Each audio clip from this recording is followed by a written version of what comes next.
Hello everyone, welcome back to my channel. आज की video में एआईबी एग्ज़ाम से related exam update, registration, how to prepare for exam and syllabus को discuss करेंगे।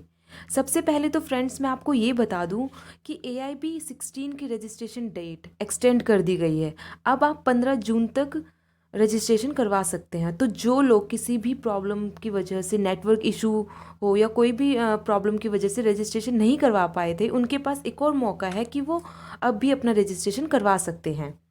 अब हम बात करते हैं कि एआईबी एग्ज़ाम क्यों इम्पॉर्टेंट है, क्यों कंपलसरी है। तो एआईबी एग्ज़ाम करने के बाद आप किसी भी स्टेट में एज एन एडवोकेट प्रैक्टिस कर सकते हैं। जैसे जब आप किसी स्टेट में रजिस्ट्रेशन करवाते हैं तो लॉ ग्रेजुएट होने के बाद आप केवल उसी स्टेट में प्रैक्टिस कर सकते हैं।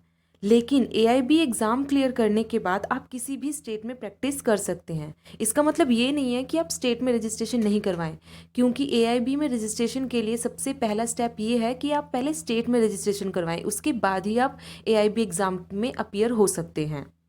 एआईबी एग्ज़ाम जो है बार काउंसिल ऑफ इंडिया के द्वारा कंडक्ट किया जाता है। एआईबी एग्ज़ाम साल में 2 बार होते हैं और जो लॉ ग्रेजुएट स्टूडेंट होते हैं उन्हें ये एग्ज़ाम विद इन 2 ईयर में क्लियर करना होता है। इसके जो क्वेश्चंस हैं ये ऑब्जेक्टिव क्वेश्चंस होते हैं, टिक मार्क टाइप क्वेश्चंस होते हैं। 100 क्वेश्चंस आते हैं, 3.5 घंटे का एग्ज़ाम होता है और इसमें जो है नेगेटिव मार्किंग नहीं होती है। इसका मतलब ये है कि अगर आपने कोई आंसर गलत दिया है तो इसमें आपके मार्क्स नहीं कटते। और इस एग्ज़ाम में पास होने के लिए सिर्फ आपको 40% की ज़रूरत होती है।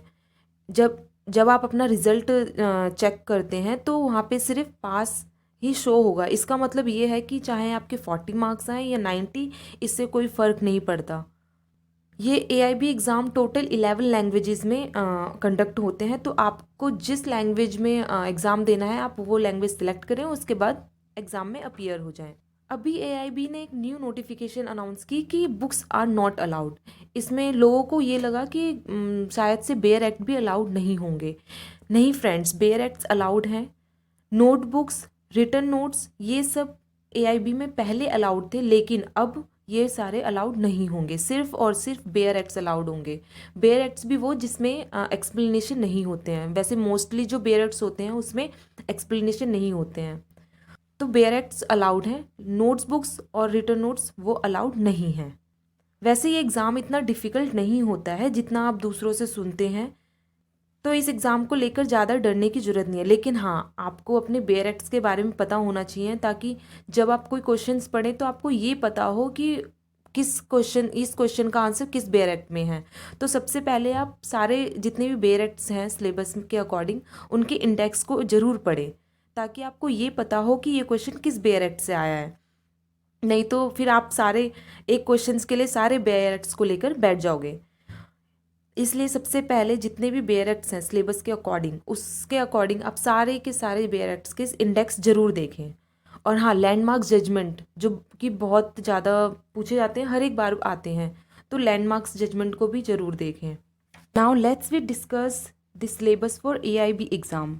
जो इसका सिलेबस है, फर्स्ट इज़ कॉन्स्टिट्यूशनल लॉ जो कि 10 मार्क्स का आता है। IPC Indian penal code 8 marks का आता है। सीआरपीसी 10 मार्क्स का। सीपीसी 10 मार्क्स का। एविडेंस एक्ट 8 मार्क्स का।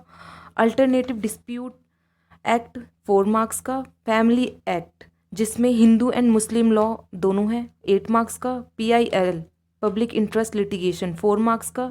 एडमिनिस्ट्रेटिव लॉ 3 मार्क्स का। Professional ethics and cases of professional misconduct 4 marks का।